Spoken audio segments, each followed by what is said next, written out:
Hello friends, இன்றைக்கி சூப்பரான ஒரு ஹெல்த்தியான ஸ்நாக்ஸ் தான் பார்க்க போகிறோம். நம்ம கொழுக்கட்டைன்னு சொல்லலாம், இல்லை நம்ம வந்து முந்திரி கொத்து மாதிரி ரவுண்டாகவும் செய்யலாம். எதுனாலும் சொல்லலாம். சோமாஸ்லேயே நீங்கள் வைக்கலாம், எதுனாலும் சொல்லலாம். ஒரு கொழுக்கட்டை இது சூப்பராக இருக்கும், செம்ம டேஸ்ட்டாக இருக்கும். முதல் என்னுடைய சேனலில் பார்க்குறது தான் சிம்பா நியூ ஜெட் சேனலுக்கு சப்ஸ்கிரிப்ஷன் பண்ணிடுங்க ஃப்ரெண்ட்ஸோட வீட்டுக்கும் ஷேர் பண்ணிடுங்க. இப்போ வாங்க நம்ம பார்க்கலாம். அதுக்கு நல்லா ராகி ஒரு கப்பு ஃபுல்லாக எடுத்து வச்சுக்கேன். ராகி அவ்வளோ ஹெல்த்து. எத்தனை பேர் வீட்டில் ராகி செய்கிறீங்கன்னு தெரியாது. ஆனால் ராகி கண்டிப்பாக நம்ம வாரத்தில் ஒரு நாளாவது கண்டிப்பாக சேர்க்கலாம். தோசையோ கொழுக்கட்டையோ ஏதாவது ஒன்று, இல்லைன்னா இனிப்பாடை, இல்லைன்னா எதாவது தட்டை கூட செய்யலாம். ராகியில் ஏதாவது ஒன்று செய்யலாம்னு நம்ம செய்யறது கிடையாது. ஆனால் ராகியில் அவ்வளோ பெனிஃபிட்டு. இப்போ அதனால அந்த ஒரு ராகி எடுத்து வச்சுக்கேன். அதுவும் நம்ம வீட்டில் அரைச்ச ராகி தான். இதை பாருங்கள், இப்படி வீட்டில் மொத்தமாக அரைச்சி வச்சுருவேன். 1 கிலோ அரைச்சி வச்சுருவோம். முடியும் போது திருப்பி எடுப்போம்.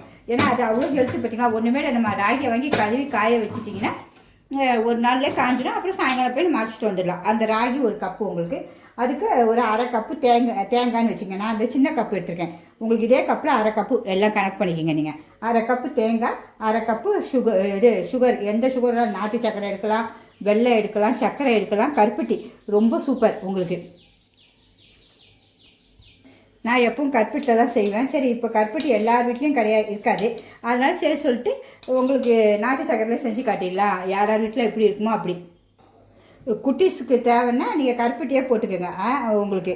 அப்புறமேட்டு ஒரு கால் போல் வேர்க்கடலை, அதாவது நிலக்கடலை சொல்லுவோம்ல, வேர்க்கடலை வறுத்து வச்சுருக்கேன். நீங்கள் வந்து வறுக்காது வைக்கணும். நல்லா வறுத்து இப்படி நல்லா தோலெல்லாம் எடுத்துகிட்டு நீக்கி வச்சுக்கோங்க. அதை வந்து மிக்சியில் சும்மா ஒரு பல்ஸ் மோல் அரைங்க. அப்படி இல்லைன்னா இதேமாதிரி கல்லில் நமக்கு முந்திரி திராட்சைக்கு பதில் இதேமாரி கல்லில் இடிகளில் நசுக்கி நம்ம போட்டுருவோம்.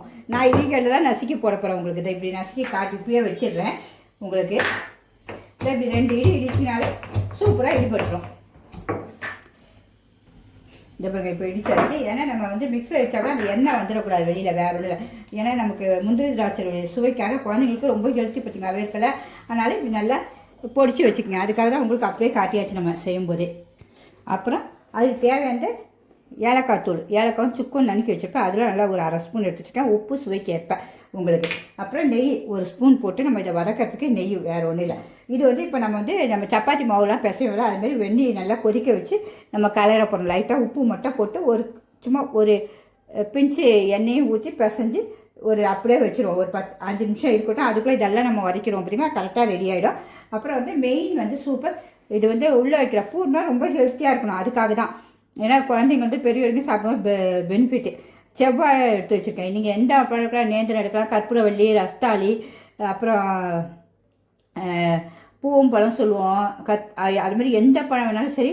ஏன்னா இது வந்து நம்ம இது சாப்பிட்ற இது வந்து ஹெல்த்தியாக இருக்கணும். ஏன்னா செவ்வாழை வந்து இந்த பெண்களுக்கு வர குதிகால் வலியை நல்ல குணமாக்குதான் டெய்லி சாப்பிட்டிங்கன்னா. அதுக்காக தான் இதை எடுத்து வச்சுருக்கேன் உங்களுக்கு. இப்போ இதை வந்து நல்லா பொடிசாக அரிஞ்சு வச்சுக்கணும் உங்களுக்கு. அதையும் எப்படின்னு சொல்லிடுறேன். அதுக்கப்புறம் நம்ம மாவு போய் அரைக்கிறதுக்கு பார்ப்போம். தோலை உரிச்சாச்சு. இப்படி பொடிசாக மெலிசாக அரிஞ்சு வச்சுருங்க. இதேமாரி எல்லாத்தையும் அரிஞ்சிருங்க உங்களுக்கு. என்னுடைய சமையல் பிடிச்சிருந்தா கண்டிப்பாக ஒரு லைக் பண்ணிடுங்க ஃப்ரெண்ட்ஸ். இதேமாரி அரிஞ்சு வச்சுருங்க.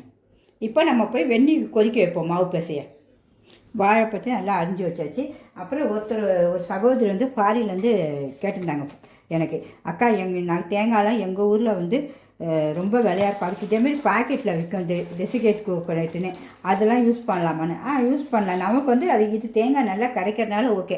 இதுனா நீங்கள் கொஞ்சம் வறுத்து இருக்கணும். வறுக்கான்னு தெரியல நமக்கு. வறுத்துருந்தால் வறுக்க வேண்டாம்.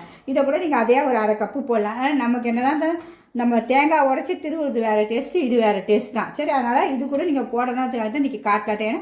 ஏன்னா வேறு எதுக்காக இது செய்யணுன்னா நம்ம இதைமாரி போடலாம். ரொம்ப நல்லா வறுக்கிற ஐட்டத்துக்குனா இது கண்டிப்பாக நீங்கள் செய்யலாம். இப்போ தண்ணி இந்த அளவு எடுத்துருக்கேன். கொதித்த உடனே பார்ப்போம்.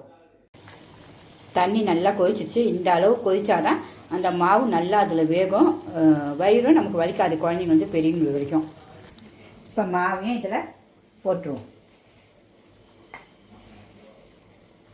உப்பு நமக்கு சுவைக்கு, அந்த பூர்ணத்துக்கு தேவையான சுவைக்கு உப்பு.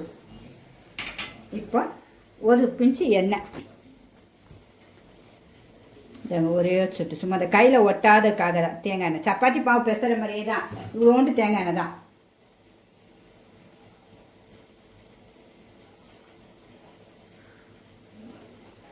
இப்போ இதை நல்லா உப்பி அதையும் கிளறிட்டு தண்ணி கொஞ்சம் கொஞ்சமாக நமக்கு தேவையான அளவுக்கு ஊற்றணும். ரொம்ப தண்ணி ஆயிடுச்சுன்னா பிசைறது கஷ்டம் உங்களுக்கு. கை வச்சிடாதீங்க. பிக்னஸ் பிள்ளைங்களுக்குன்னா கை வச்சிடாதீங்க. எல்லாமே கொஞ்சமாக செய்கிறது பிக்னஸ் பிள்ளைங்களும் கற்றுக்கிறது தான். எல்லாமே ஹெல்த்தி, எல்லாமே சுவை, எல்லாமே நம்ம வந்து பொருள் பெரும்பாலும் எல்லாமே பார்த்திங்கன்னா சுவையானதாக இருக்கும், ஹெல்த்தியாக இருந்தால் இருக்கும். வீட்டில் இருக்க பொருள் தான். சும்மா கண்ணாமூலன்னு அந்த எதையும் ஊற்ற மாட்டேன் உங்களுக்கு. கொஞ்சம் அப்படியே பிசைஞ்சிடும். சுடு தண்ணி எவ்வளோ தேவையோ அவ்வளோ பார்த்து பிசைஞ்சாச்சு. தண்ணி நமக்கு தேவைக்கேற்ப தான் ஊற்றணும். ஒவ்வொருடைய மாவு ஒவ்வொரு மாதிரி பிடிக்கும். அதனால் இப்போ சூடாக இருக்குது. கை ஆறணுன்னு நல்லா கொஞ்சம் நம்ம சப்பாத்தி மாதிரி இப்படி கையில் சூடாக இருக்குது. ஆறினோடனே இப்படி பிசைஞ்சு நல்லா ஒட்டி வச்சு அப்படியே மூடி வச்சுருவோம். மாவு இந்த அளவு சூப்பராக நம்ம பிசைஞ்சாச்சு. இப்படி அமுக்குனா இவ்வளோ சாஃப்டாக இருக்கணும். இனிமேல் நம்ம இதை அப்படியே மூடி வச்சுருவோம். அதுக்கப்புறம் இந்த பூர்ணெல்லாம் சேர்த்துக்கலாம். இது இன்னும் நல்லா சாஃப்டாகிடும் உங்களுக்கு. அதை மூடி வச்சு அது பாட்டுக்கு ஒரு வாரமாக இருக்கட்டும். அடுத்த வேலையை பார்ப்போம். ஸ்டவ் பற்ற வச்சு கடாய் வச்சுருவோம். நம்ம இப்போ தேங்காய் வறுக்கிறதுக்கு 1 ஸ்பூன் நெய், சும்மா கொஞ்சோண்டு, அவ்வளோதான், 1 ஸ்பூன். இப்போ நம்ம தேங்காவை போட்டுருவோம். நம்ம முந்திரி திராட்சை எதுவுமே போல் உங்களுக்கு வேணாலும் திராட்சை போடுங்க. ஏன்னா இது அவ்வளோவே ஹெல்த்தி, அதனால் நம்ம போடலை. நல்லா கொஞ்சம் செவந்து பொன்னிறமாக வரட்டும், வாசனை வரும். அப்புறம் அடுத்தது ஒன்று ஒன்றா போடணும். இது கொஞ்சம் ஸ்லோவிலே தான் வறுக்கணும், மனம் வர வரைக்கும் உங்களுக்கு. ஏன்னா நம்ம குட்டீஸ்லேருந்து பெரியவங்க சாப்பிடலாம். 1 மாதம் ஆனாலும் கிடையாது. நம்ம ஃப்ரிட்ஜில் வச்சுட்டு வைக்கும்போது கட்டியாயிடும். ஆனால் நம்ம திருப்பி நம்ம இட்லி பானையில் வைக்கும்போது சாஃப்டாகிடும். அப்படி சாப்பிடலாம் நம்ம நிறையா கூட செஞ்சு. ஆனால் இதெல்லாம் 1 நிமிஷத்துலேயே காலியாகிடும். கண்ணை முடி திறக்கிறதுக்குள்ள காலியாகிடும் நமக்கு. இப்போ நல்லா வறுப்படிச்சு. இப்போ ஏலக்காவையும் இந்த உப்பையும் இதில் போட்டு கிண்டிடுவோம். போட்டுட்டு அடுத்து இந்த வாழைப்பழத்தையும் போட்டு சிம்மிலேயே வைப்போம். வாழைப்பழமும் அப்படியே இதிலே இருக்கட்டும். ஒரு 2 நிமிஷம் கழிச்சு பார்ப்போம். மூடி வச்சிடணும். வாழைப்பழம் வச்சு நல்லா அப்படியே கிண்டுவோம். வாழைப்பழம் நல்லா மசிஞ்சு சூப்பராக வரும் உங்களுக்கு. சிம்மில் தான் இருக்குது. அப்பப்போ கிண்டி விட்டுருவோம். இப்போ பார்க்கலாம். இந்த பாருங்க எந்த அளவு மசிஞ்சிருப்பாங்க. இன்னும் கொஞ்சம் மசியணும். நல்லா அப்படியே பண்ணும்போது சூப்பராக மசிஞ்சிடும் உங்களுக்கு. அந்த இதிலே வெறுமாவே பிள்ளைங்க உருண்டை பண்ணி கொடுத்தீங்கனாலே அவ்வளோ ஸ்ட்ரென்த்து. இப்போ இந்த டைமில் நம்ம இந்த நாட்டு சர்க்கரையை போட்டுருவோம். உங்களுக்கு ரொம்ப இனிப்பு வேணால் 1 ஃபுல்லாக போடலாம். இனிப்பு கம்மியாக வேணுங்கன்னா அரை போடலாம். நமக்கு இனிப்பு கரெக்டாக இருக்கணும்னா 3/4. அது உங்களுடைய கணக்கு தான். அப்படியே கிண்டிட்டு ஒரு 2 நிமிஷம் மூடி வச்சுட்டு பார்ப்போம்.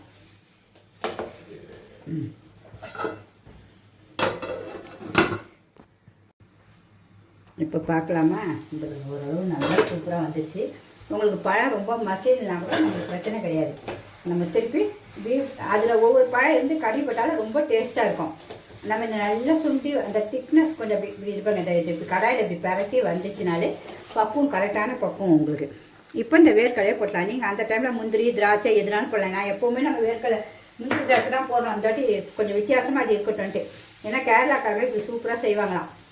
சரி, அதை நம்மளும் செஞ்சு சாப்பிட்டு பார்த்துறோம். அவங்க எல்லாமே ஹெல்த்தியாக இருந்தானே பெரும்பாலும் செய்வாங்க. நம்மளுக்கே தெரியும். அது இப்படி நல்லா கிண்டிடும். ஒரு 2 நிமிஷம் கிண்டிட்டு மூடி வைப்போம். இது எல்லாத்துலையும் ஒன்று போல் வரத்துக்காக அப்படியே மூடி வைப்போம். வேர்க்கடலை எல்லா இடத்துலையும் சாகணும்ல. இப்போ பார்ப்போம். இப்போ நல்லா வந்துடுச்சு. சூப்பராக எல்லாமே ஒன்றா ஆயிடுச்சு. உங்களுக்கு இந்த இப்போ இப்படி நல்லா இப்படி திரண்டு வந்தோன்னா ஆஃப் பண்ணிடுங்க. அதுதான் உங்களுக்கு பக்குவம். நல்லா எல்லாம் ஒன்றா சேர்ந்து வந்துடுச்சு. இப்போ ஆஃப் பண்ணிவிட்டு அப்படியே வச்சுக்கணும். கொஞ்சம் ஆறட்டும். அதுக்குள்ளே நம்ம பூர்ணம் ரெடி பண்ணலாம். உங்களுக்கு இட்லி பானையில் வைக்கனாலும் வைக்கலாம். அப்படின்னா ஸ்டீமர் வச்சுக்கிட்டனாலும் அதில் வச்சு வேக வச்சிடலாம். ஒரு 10 நிமிஷம் நம்ம இட்லி வேக வைக்கிற மாதிரி இதை பூர்ணத்தை வச்சு நம்ம வேக வைக்கணும். இப்போ அப்படியே அது ஆறட்டும். அடுத்தது பார்ப்போம். பூர் நல்லா எல்லாம் நம்ம ரெடி பண்ணுறதுக்குள்ள நம்ம இந்த ஸ்டீமரில் நான் வைக்கிறேன். நீங்கள் இட்லி பண்ணுவேன் தண்ணி ஊற்றி இட்லி வேகிற மாதிரி தான் ஸ்டீமரையும் வச்சுட்டு நான் உள்ள வாழையில் வச்சுருக்கேன். ஏன்னா ரொம்ப ஹெல்த்தியாக இருக்கிறதுக்காக நம்ம செய்கிறது எல்லாமே ஹெல்த்தி. இன்னும் சுவை கூட்டுறதுக்காக வச்சு சூடு பண்ணி வச்சிடணும். கொதித்த உடனே தான் நம்ம அதை வைக்கணும் உண்டையெல்லாம். இப்போ நம்ம அதுக்குள்ளே நம்ம மாவு பார்த்துருவோம். மாவு எவ்வளோ நல்லா இருக்கும். அந்த இவ்வளோ நேரம் நம்ம வதங்கிறதுக்காக நல்லா சூப்பராக ஆனோடனே நமக்கு எந்த சைஸ்க்கு வேணுமோ அந்த சைஸ்க்கு இப்போ நம்ம உருண்டை பண்ணி எடுத்து வச்சுக்கணும். உங்களுக்கு இப்படி அழகாக வரும். எந்த சைஸ்க்கு வேணுமோ இந்த பக்கத்துக்கு எல்லா உருண்டையும் நீங்கள் எடுத்து வச்சுக்கணும். சூப்பராக பால்ஸ் மாதிரி உப்பு எல்லாம் இருக்கும் அதில். ஆனால் சுவை சூப்பராக இருக்கும். சாஃப்டாக இருக்கும். நல்லா இந்த மாதிரி எல்லாத்தையும் ஊற்றிடலாம். இப்போ எல்லா உருண்டையும் நம்ம அப்படியே உருட்டியாச்சு. இன்னும் லாஸ்ட் ஒரு குட்டியாகவும் உருட்டி வச்சாச்சு. அவ்வளோதான். நமக்கு ஒரு கப்பில் பாருங்கள் 8-9 உருண்டை வந்திருக்கு உங்களுக்கு. இப்போ நம்ம அந்த பூர்ணத்தையும் அதுக்குள்ளே ஆறி இருக்கோம். போய் எடுத்துகிட்டு வருவோம்.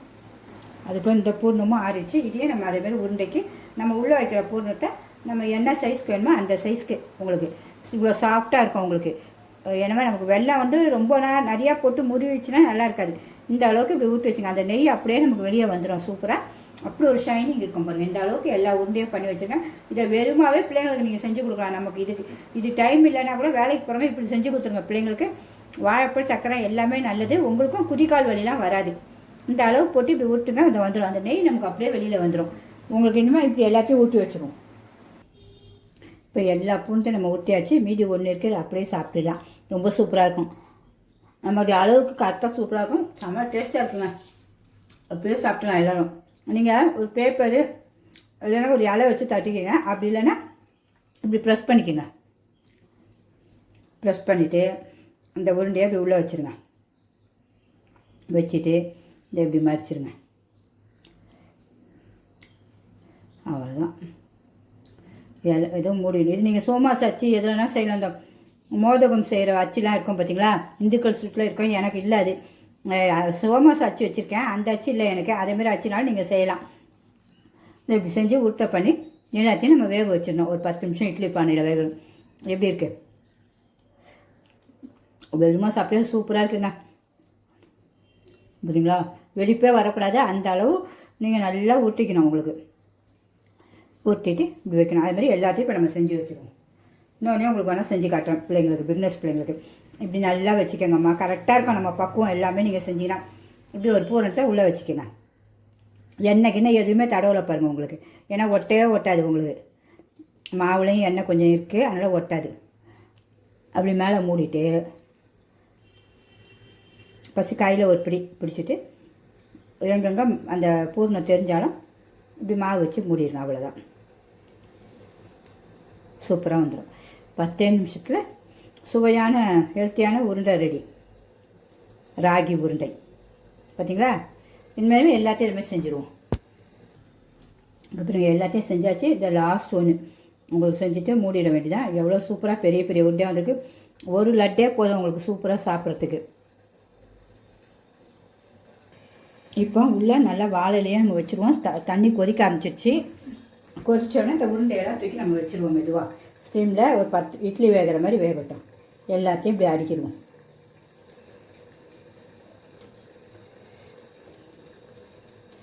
பத்தே நிமிஷத்தில் சூப்பராக வெந்துடும் உங்களுக்கு.